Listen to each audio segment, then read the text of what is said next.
Hey everybody, today's video is for poker players and employers. I want to let you know why successful poker players are not only hireable, but are likely to become the best performers in your company. When I was 25, living in New York City, I played a charity poker tournament one time and met a very nice guy who ran a hedge fund there in New York. And he followed poker online, which if he didn't follow poker online, he probably didn't know about me. But he knew who I was. We had a great conversation. We had a great night. We actually exchanged numbers and we stayed in touch. Not long after that, he invited me to check out their hedge fund office. Everything that you imagine a very nice New York hedge fund to be. As he was showing me around and explaining a little bit about what they do, he dropped in the, by the way, if you ever want to get into this, you have a job here. I was so surprised because I didn't know the first thing about trading. I dropped out of college and became a poker player. The last job I held before that was a camp counselor. I was so surprised that he believed in me as a trader more than I believed in myself, especially at a time when being a professional poker player was not as respected as it is today, which is still not super respected among the masses. What he already realized in 2010 was something that I came to understand over the next decade. Successful poker players can be successful in really any industry. Trading at a hedge fund has a lot of similarities to poker in the types of problem solving that you do. Even if we're going outside of that into really any business that I can think of, I'm sure I'm forgetting some. The skill set and mindset of poker players make them a lot more valuable than you're probably thinking. While I've only run a few small companies, I'm friendly with a lot of entrepreneurs and people in the workforce. The majority of the workforce, for lack of a nicer way to put it, kind of phones it in. Their focus is often on keeping their job, looking good, and making their life not too hard, but not on the success of the company overall. And then you have the rare high performers, either people who are passionate about whatever product they're responsible for putting out into the world, and or the people who are entrepreneurial in mindset, always looking to problem solve for the company as a whole, trying to figure out how they can take things to the next level for the company, not necessarily for themselves. They clock in and they clock out, and even after clocking out, they're problem solving. They're thinking about, how can I do better at my job? How can my company do better overall? When you combine these attitudes with aptitude, you have something really special and something that every business owner knows you want to do whatever you can to hold on to. So back in 2012, I founded Run It Once Training, poker training site, with my longtime friend and poker player, Dan Quinn. Dan was somebody that I was really confident in starting a business with because, unlike me, he was already hardworking and dedicated in poker. He had a reasonably long career before poker in finance. He was responsible. He understood things about the world that I didn't. I was really excited to go into business with him, who I knew I could trust with a lot of the things that I didn't understand about running a business. Dan ran the day-to-day, and I was kind of there for big decisions. I was the face of the company as a poker coach, and we worked great together, and we still do.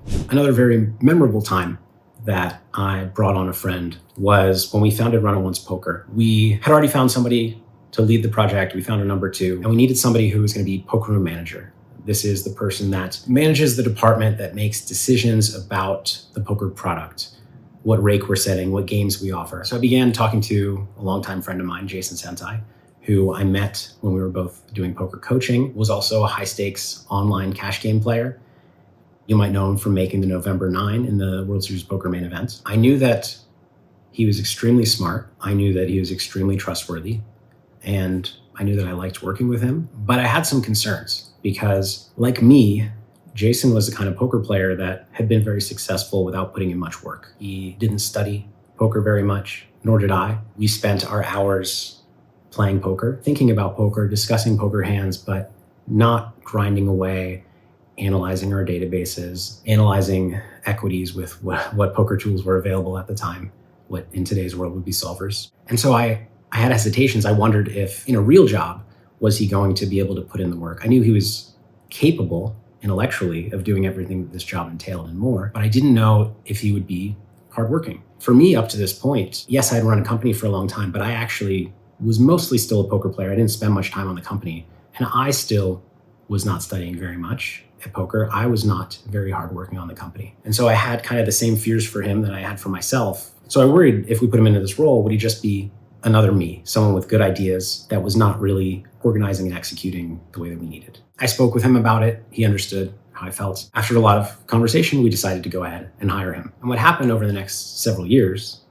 is that he absolutely blew us away. Extremely organized, extremely hardworking. I already knew he was extremely smart. For Dan and I, he made our jobs so much easier, which is exactly what you want in an employee. He did so well and helped the company so much, even outside of his specific role and responsibilities. He moved up one level, he moved up another level, and after a few years, he was running the entire company. Coincidentally, during this time, I went from playing poker to working on the business full-time as well. And what I realized about Jason, which was that his poker study habits had nothing to do with his work efforts, I saw in myself as well. I actually realized that, hey, now that I'm fully focused on this company, I'm working my ass off. And I've thought a lot about why it is that for both of us, finding those study habits in poker, that extra effort in poker was not quite there. But in business, we were extremely high achievers. I think what it comes down to is that when you're studying poker, you're preparing yourself to solve problems at the table. And when you're playing poker, you're solving problems. And Jason and I are really good at and love solving problems.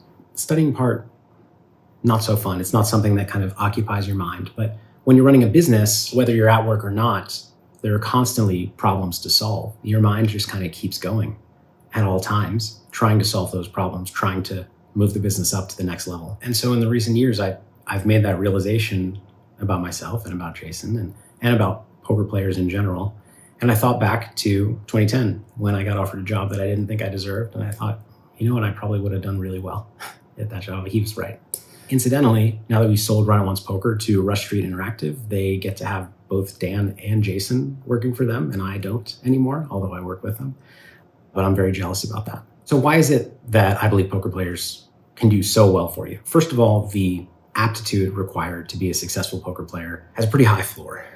I like to think of it, when I look back at my college days, anytime I took a physics class, across the board, everybody in the class was super smart. And so if I were hiring somebody who had a degree in physics, I would just kind of know from an intellectual perspective. It doesn't necessarily mean that they're going to be great at everything else, but somebody who comes from poker, being successful at poker specifically, is almost always going to have a strong brain.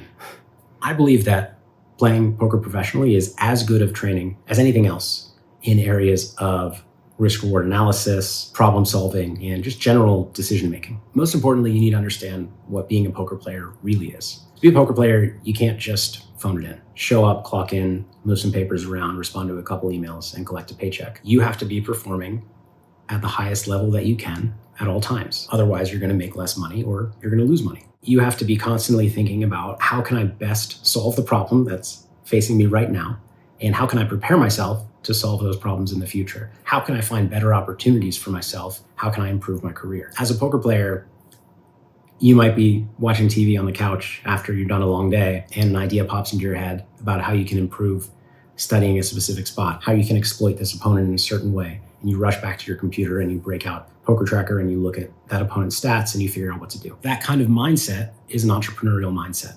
And when you hire a poker player, you get the benefit of someone with entrepreneurial spirit and entrepreneurial experience, but that actually hasn't been an entrepreneur, because people who have been a successful entrepreneur aren't often coming to work for you. They're running their business and it's taking off. When you take a person like this out of poker and into the workplace, again, in my experience, they very often become the kind of people who just crush their jobs. Of course, this is not going to be the case across the board. I have been careful to, a couple of times in this video, say successful poker players. I'm not talking about people who played poker for 4 months and made $5,000. I'm talking about people who sustained a career for multiple years, should have made at least in the six figures over that time, and as such will have had to have done a lot of problem solving, not just at the poker table, but for their career. The first message that I want to make sure you walk away from this video with is, if you are a poker player, you are developing skills that can help you elsewhere. Yes, you're not building your resume, and a lot of people who have not watched this video are not going to value your career in poker. It could be harder to find a job in the future if that's something you're looking to do, or if that's something you want to have as a backup plan. But you absolutely are developing skills that can help you in the real world. And if you've been successful in poker, you can be successful at a lot of things that you put your mind to. I have seen it every time. For employers, the message is obvious.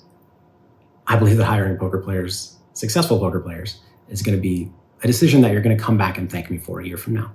A couple of practical things for employers looking to hire poker players. I personally had the advantage when hiring poker players of being a poker player myself, being well connected in the poker world. And so I've hired people who I know have had good reputations. I know have had results. I've known them either through friends or I've actually known them myself. Being a successful poker player is more than just calling yourself a poker player. If you're taking my advice, which I really, really think you should, make sure that you vet poker players to make sure that they have actually succeeded in poker, because if they haven't succeeded in poker, they haven't proven all the things I've been talking about throughout this video. There are a few ways you can do that. One is to check their tax returns if you're in a country where poker players pay taxes. Professional gamblers in the US at least are required to report as professional gamblers, and we report how much we made every year. And you can go back and look at several years of tax returns to see that, well, in fact, this player did have results sustained over several years. It's different if somebody won a single tournament for $500,000. I mean, that's a ton of money, but somebody could get lucky and win a single tournament and have not actually been a good poker player. Now, you don't need to make sure that they've made $100,000 a year for 10 years, but that they've built up smaller amounts to bigger amounts, just supported themselves for a long enough time. You don't need an absolute crusher. You don't need somebody who's bringing in 7 figures. A lot of people who are even just getting by are going to have all of these qualities that I'm talking about. Poker's a hard living.